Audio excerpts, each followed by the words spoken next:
Welcome to student tutorial. প্রিয় শিক্ষার্থীরা, আজ আমি নবম শ্রেণীর জুলাই মাসের বাংলা অ্যাক্টিভিটি টাস্কটির প্রশ্নগুলি উত্তরসহ আলোচনা করব।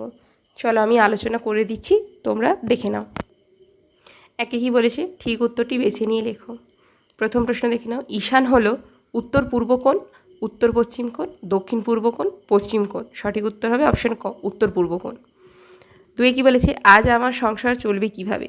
প্রশ্নটি করেছে ক, সূচক, জানুক, ধীবর, রাজচালক। সঠিক উত্তর হবে ধীবর। পরে দেখে নাও প্রশ্ন, বন্ধুগণ হাসবেন না এ কথা বলেছে ইলিয়াস, শামসেমাগি, মোহাম্মদ স্যার জনৈক আত্মীয়। সঠিক উত্তর হবে ইলিয়াস।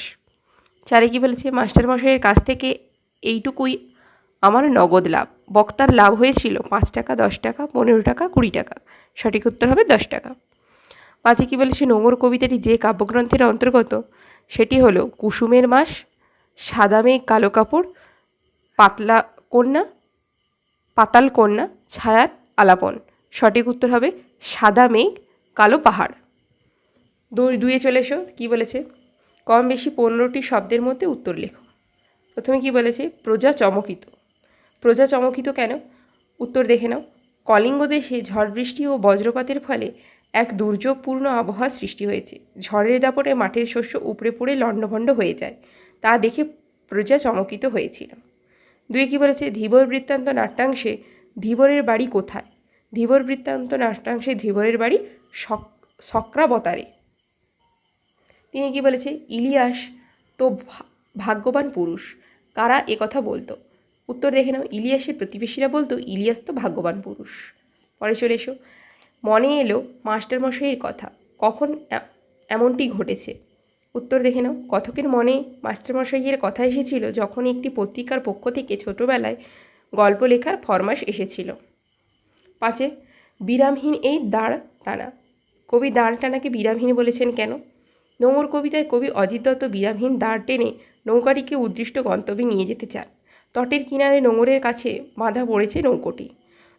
দূর দেশে যাওয়ার অদম্য ইচ্ছায় ব্যাকুল কবির মন মানতে চায় না।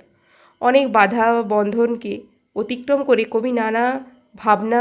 কবির ভাবনা অজানা লোকে পৌঁছতে চায়। তাই বৃথা প্রচেষ্টা জেনেও তিনি অবিরাম দাঁড় টেনে চলেছেন। তিনি কি বলেছে, প্রসঙ্গ নির্দেশ সহ কম বেশি 60টি শব্দের মধ্যে উত্তর লেখো। প্রথম প্রশ্ন দেখে নাও। চণ্ডীর আদেশে পান বীর হনুমান। চণ্ডীর পরিচয় দাও। তিনি হনুমানকে কী আদেশ দিয়েছিলেন। উত্তরে দেখে নাও। প্রথমে চণ্ডীর পরিচয় আমরা দেখে নেব। উদ্ধৃতাংশটি কবি কঙ্কন মুকুন্দ চক্রবর্তীর লেখা চণ্ডীমঙ্গল কাব্যের আখেটিক খণ্ডের কলিঙ্গ দেশে ঝড় বৃষ্টি কাব্যাংশ থেকে নেওয়া। চণ্ডী হলেন পৌরাণিক এক দেবী, যিনি মর্তলোকে নিজের পুজো প্রচারের জন্য কালকেতুক সামনে শিকার পথে গধিকা রূপে অবস্থান করেছিল। সমস্ত পশুরা দেবী চণ্ডীর শরণাপন্ন হয়েছিল, তাই তিনি সমস্ত বন্য পশুদের প্রচ্ছন্ন করে এরূপ নিয়েছিলেন।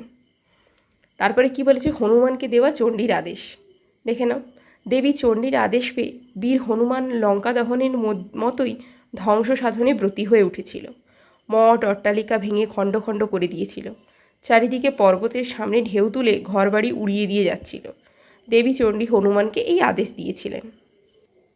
তিনি কি বলেছে, কিভাবে এই আংটি আমার কাছে এলো তা বললাম। বক্তাকে আংটি প্রসঙ্গে সে কি বলেছিল, দেখে নাও উত্তর। উক্ত উদ্ধৃতাংশটি কবি কালিদাসের ধীবর বৃত্তান্ত নাট্যাংশের এক অন্যতম প্রধান চরিত্র ধীবরের বক্তব্য। আংটি প্রসঙ্গে ধীবর বলেছিল, নিজে শিকার করা একটি রুই মাছের খণ্ড করে কাটার সময় ধীবর তার পেটের মধ্যে শকুন্তলাকে দুষ্মন্তের উপহার দেওয়া মণিমুক্তার ঝলমলে আংটিটি পায়। পাওয়ার পর যখন ধীবর সেটি বিক্রির জন্য লোককে দেখাচ্ছিল, তখনই সে ধরা পড়ে। তিনি কি বলেছে, মোহাম্মদ শাহ কোন গল্পের চরিত্র, তার প্রকৃতি কেমন। মোহাম্মদ শাহ ইলিয়াস গল্পের অন্যতম চরিত্র। ইলিয়াস সর্বস্ব খুইয়ে বিপন্ন অবস্থার মধ্যে পড়েছিল, সেখান থেকে তখন তাকে উদ্ধার করার জন্য মোহাম্মদ শাহই পাশে দাঁড়িয়েছিলেন। তার প্রকৃতি কেমন দেখে নাও। মোহাম্মদ শাহ ছিলেন উদার মানসিকতার ও অতিথি বৎসল মানুষ। ইলিয়াসের দুর্দশাগ্রস্ত জীবনে সে যে আশার আলো এনেছিল, সেই মানুষটি হলো মোহাম্মদ শাহ। সমগ্র গল্পে তার উপস্থিতি প্রত্যক্ষভাবে ইলিয়াসের জীবনকে প্রভাবিত করেছিল। সম্পত্তি হারিয়ে ইলিয়াস যখন সর্বহারা হয়ে পড়েছিল এবং গভীর বিপদে পড়েছিল, তখন সেই পরিস্থিতি থেকে ইলিয়াসকে উদ্ধার করেছিল মোহাম্মদ শাহ। এ প্রসঙ্গে লেখক বলেছে, মোহাম্মদ শাহ নামে এক প্রতিবেশীর করুণা হলো বুড়ো বুড়ির জন্য। সে নিজে ধনীও নয়, গরিবও নয়, তবে থাকতো সুখে, আর লোকও ভালো। অতিথি আপ্যায়নে ইলিয়াসের চরিত্রের ইতিবাচক মানসিকতা দেখে গেলেও মোহাম্মদ শাহও ছিল অতিথিবৎসল। বাড়িতে অতিথি এলে সে গৃহকর্তা হিসেবে ত্রুটিহীন আপ্যায়ন করতেন। অতিথি বৎসলতার কারণে সকলেই মোহাম্মদ শাহকে পছন্দ করতেন। সব মিলিয়ে মোহাম্মদ শাহ একজন সৎ, সজ্জন ও অতিথি বৎসল প্রকৃতির মানুষ। তারপরে 4 প্রশ্ন দেখে নাও। স্বর্গের দরজাতেও ঠিক এই কথাই লেখা আছে। কোন কথা? বক্তার এমন বক্তব্যের কারণ কি? স্বর্গের দরজাতে যা লেখা আছে। নারায়ণ গঙ্গোপাধ্যায়ের দামগল্পে স্কুলের বিভীষিকা অঙ্কের মাস্টারমশাই অঙ্ক না পারলে ছাত্রদের বলতেন, প্লেটোর দোরগড়ার মতো স্বর্গের দরজাতেও লেখা আছে, যে অঙ্ক জানে না এখানে তার প্রবেশ নিষেধ। এমন বক্তব্যের কারণ কি দেখে নাও। স্কুলের বিভীষিকা অঙ্কের মাস্টারমশাই ছিলেন নাছোড় স্বভাবের। যে কোনো উপায়ে তিনি ছাত্রদের অঙ্ক শেখাতে চাইতেন। অঙ্কের আশ্চর্য পরিষ্কার ছিল তার মাথা। যেসব জটিল অঙ্ক ছাত্ররা ঘন্টার পর ঘন্টা কষেও সমাধান করতে পারত না, মাস্টারমশাই তা কষে দিতেন নিমেষে। ছাত্ররা মনে করত পৃথিবীর যত অঙ্ক আছে সব যেন তার মুখস্থ। স্কুলের মেধাবী ছাত্ররা তার ভয়ে তটস্থ হয়ে থাকত। যারা অঙ্কে কাঁচা, মাস্টারমশাইয়ের প্রকাণ্ড হাতের প্রচণ্ড চড় খেয়ে তাদের চোখে জল এসে যেত। পুরুষ মানুষ হয়ে অঙ্ক কষতে না পারার তার কাছে ছিল অকল্পনীয় ব্যাপার। অঙ্ক না পারা ছাত্রদের তিনি পা ধরে ছুঁড়ে স্কুলের পুকুরে ফেলে দেওয়ার হুমকি দিতেন। ছাত্রদের উজ্জ্বল ভবিষ্যৎ নির্মাণের লক্ষ্যে মাস্টারমশাইয়ের প্রয়াস ছিল নিরলস। তিনি নিজে বিশ্বাস করতেন জীবনের প্রতিষ্ঠিত হতে গেলে অঙ্ক শিখতেই হবে। তাই ছোট ছেলেদের তিনি নানাভাবে ভয় দেখিয়েও অঙ্ক শেখাতে চাইতেন। উজ্জ্বল ভবিষ্যতে পৌঁছে দিতে ছেলেদের ভয় দেখাতেই তিনি বলতেন, প্লেটোর দোরগোড়ায় কী লেখা ছিল জানিস? যে অঙ্ক জানে না এখানে তার প্রবেশ নিষেধ।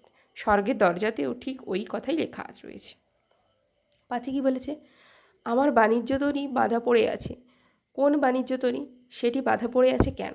উত্তর দেখে নাও। অজিত দত্তেরই লেখা নোংর কবিতা থেকে উদ্ধৃত অংশটি স্বয়ং কবির তরীর কথা বলা হয়েছে। সমাজ সংস্কারের সীমানায় বাস্তব জগতের নদীতটে কবির তরী বাধা পড়ে আছে।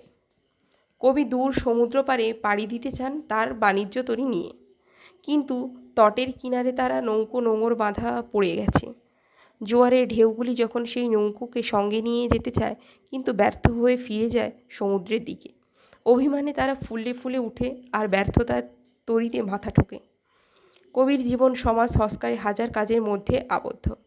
বাস্তব জীবনের উত্থান পতন, আশা নিরাশার দ্বন্দ্ব জোয়ার ভাটার মতোই কবিসত্তাকে আন্দোলিত করে। এভাবেই চাওয়া পাওয়া, সফলতা বিফলতার জোয়ার ভাটায় কবির জীবনতরী সংসারের তটে দোদুলমান। এবার কি বলেছে 4 দেখে নাও।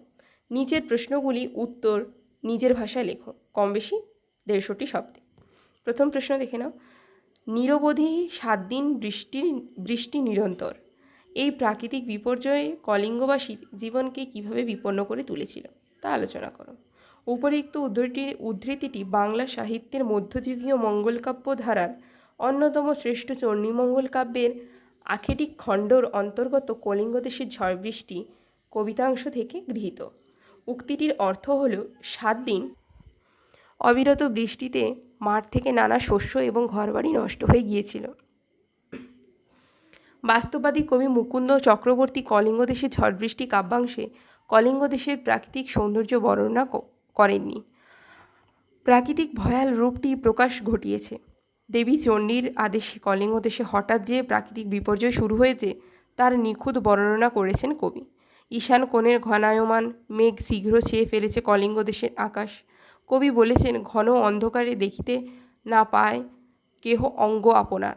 ঘন ঘন মেঘের গর্জন আর বিদ্যুতের চমকে এমন ধ্বংসাত্মক পরিমণ্ডল তৈরি হয়েছে যে প্রজারা বিষণ্ণ হয়ে পড়েছে, ঘর ছেড়ে দৌড়ে পালাতে শুরু করেছে। প্রবল ঝড়ে গাছের সবুজ পাতা ধুলোয় আস্তরণ পড়ে গেছে। 7 দিন একটানা বৃষ্টিতে ঘরবাড়ি শস্য সব নষ্ট হয়ে গেছে। জলে পরিপূর্ণ হয়ে গেছে চতুর্দিক। পথঘাট, জলস্থল এবং দিনরাত্রি একাকার হয়ে গিয়েছে।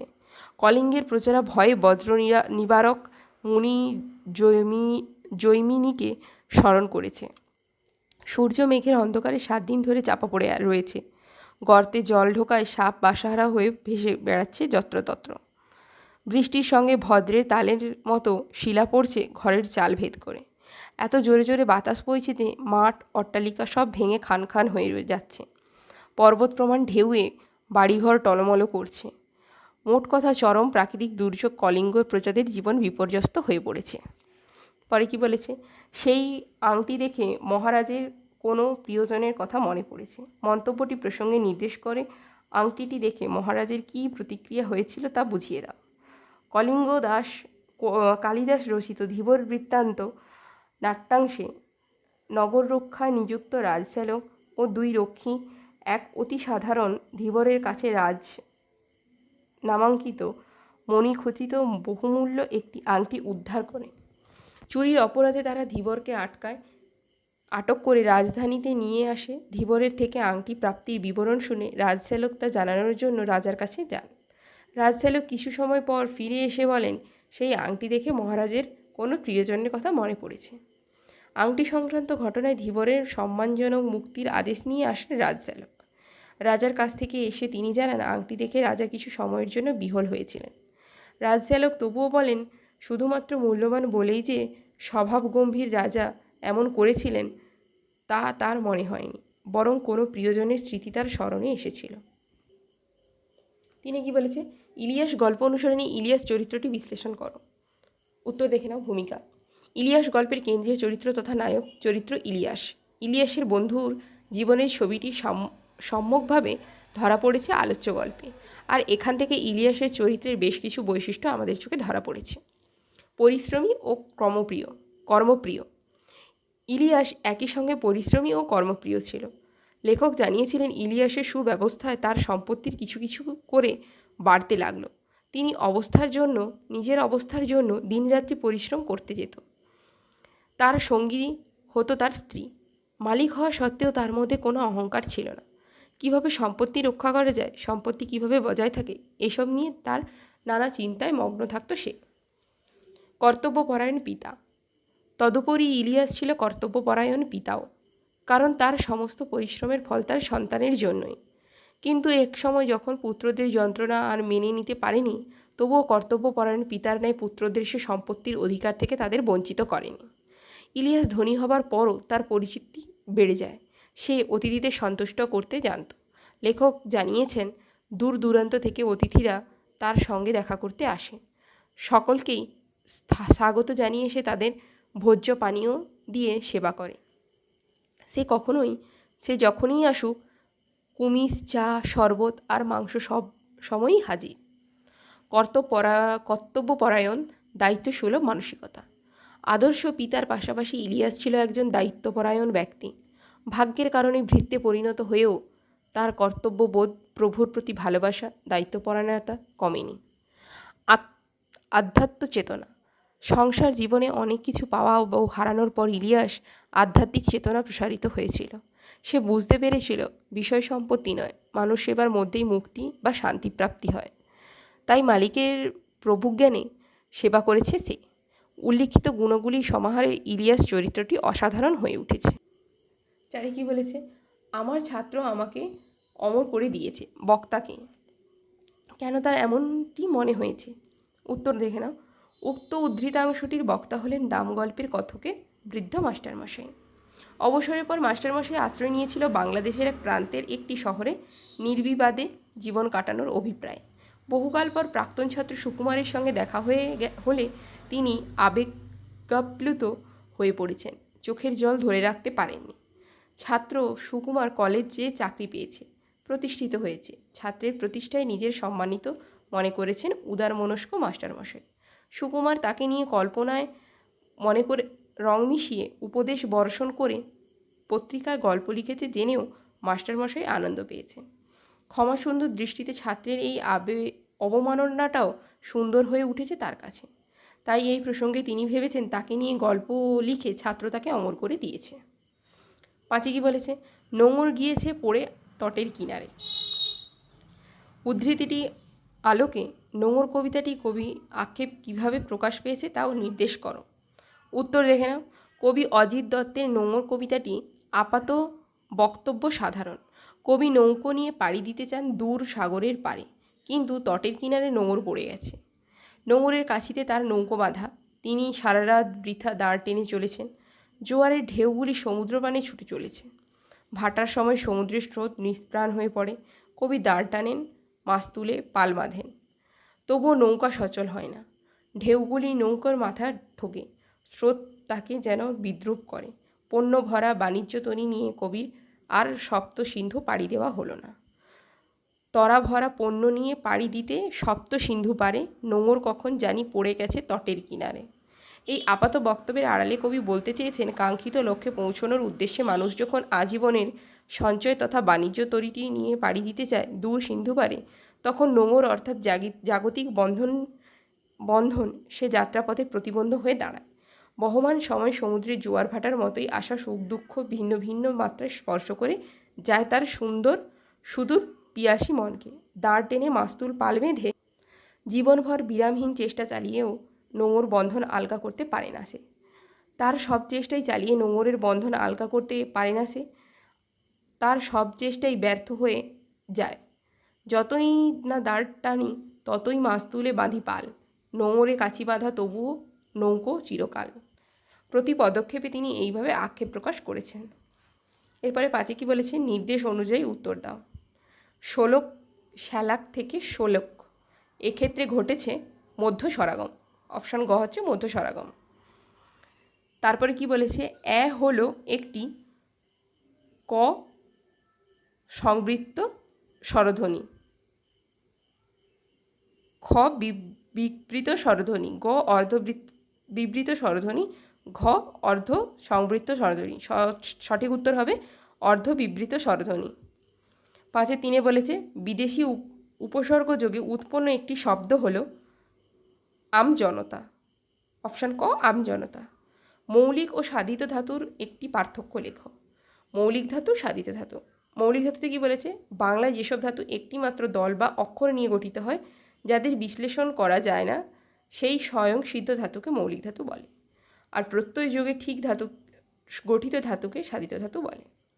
উদাহরণ দেখে নাও, হাস কর বলি, শিশুটি চাঁদ দেখে হাসছিল। আর সাধিত ধাতুর উদাহরণ দেখে নাও, পড় যুক্ত আ, পড়া দেখ যুক্ত আ, মা শিশুকে চাঁদ দেখায়।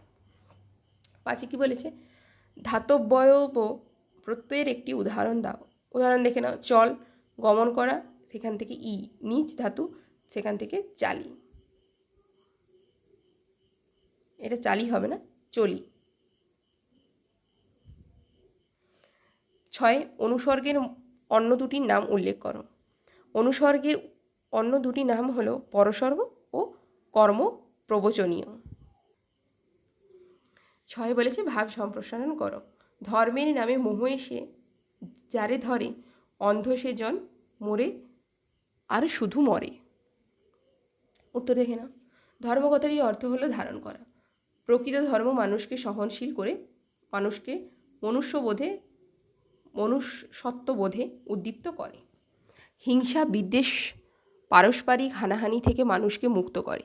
ধর্মের এই মাহাত্ম্য ও মূল কথা সম্যক উপলব্ধি করতে না পেরে মানুষ যখন ধর্মের আচরণগত মোহে অন্ধ হয়ে পড়ে, তখন সে অন্যকে নিধন এবং নিজের আত্মহননে উদ্যত হয়। মানুষ ধর্মের মহিমা অনেক সময় সম্যক উপলব্ধি করতে না পেরে কতগুলি আচরণ সর্বস্ব সংস্কার ও প্রথাকে ধর্ম বলে ভ্রম করে এবং সংস্কারের মোহে অন্ধ হয়ে যায়। সংকীর্ণ ভেদাভেদের শিকার হয়ে নিজেদের ভেতর থেকে এক দুর্লভ বিভেদ এর প্রাচীর সৃষ্টি করে। একে অপরের এই ধর্মের দোহাই দিয়ে আক্রমণ করে, হত্যা করে এবং চরম অমানবিক হিংস্র পাশবিকতার পরিচয় দেয়। বিশ্ববিধাতার আশীর্বাদ পুষ্ট মানুষ বিধাতার মহিমা ভুলে গিয়ে জাতি, ধর্ম, বর্ণ, সম্প্রদায় প্রভৃতি ক্ষুদ্র সীমায় নিজেকে আবদ্ধ করে এবং ভুল ধারণা বশবর্তী হয়ে নির্মম নিষ্ঠুর মানসিকতার পরিচয় দেয়। প্রকৃত ধর্মচেতনা মানুষকে উদার, মহৎ ও সহনশীল করে তোলে। উচ্চ নিচ, ধনী দরিদ্র, শিক্ষিত অশিক্ষিত সব কিছু ভেদাভেদ করে উদার মানসিকতার কাছে লুপ্ত হয়ে যায়। বিশ্ব মানবতার মহান আদর্শ, ক্ষমাসুন্দর দৃষ্টিভঙ্গি ও শিশুবুদ্ধির সাধনাই তার কাছে আচরণীয় এবং পালনীয় ধর্মরূপে প্রতীয়মান হয়। সুতরাং ধর্মের গভীরতর ও তাৎপর্য না বুঝে কেবল কতগুলি লোকাচার ও আচরণীয় রীতিনীতির মোহে আক্রান্ত হয়ে অন্ধ হয়ে থাকা সমীচীন নয়। আমি আজকে তোমাদের নবম শ্রেণীর বাংলার সমস্ত প্রশ্নগুলো আলোচনা করে দিলাম। আমি যেভাবে লিখেছি তোমরা কিন্তু খাতায় ঠিক সেভাবেই লিখে নেবে এবং চ্যানেলটিকে সাবস্ক্রাইব করো সমস্ত বিষয়ের অ্যাক্টিভিটিগুলির উত্তর পাওয়ার জন্য।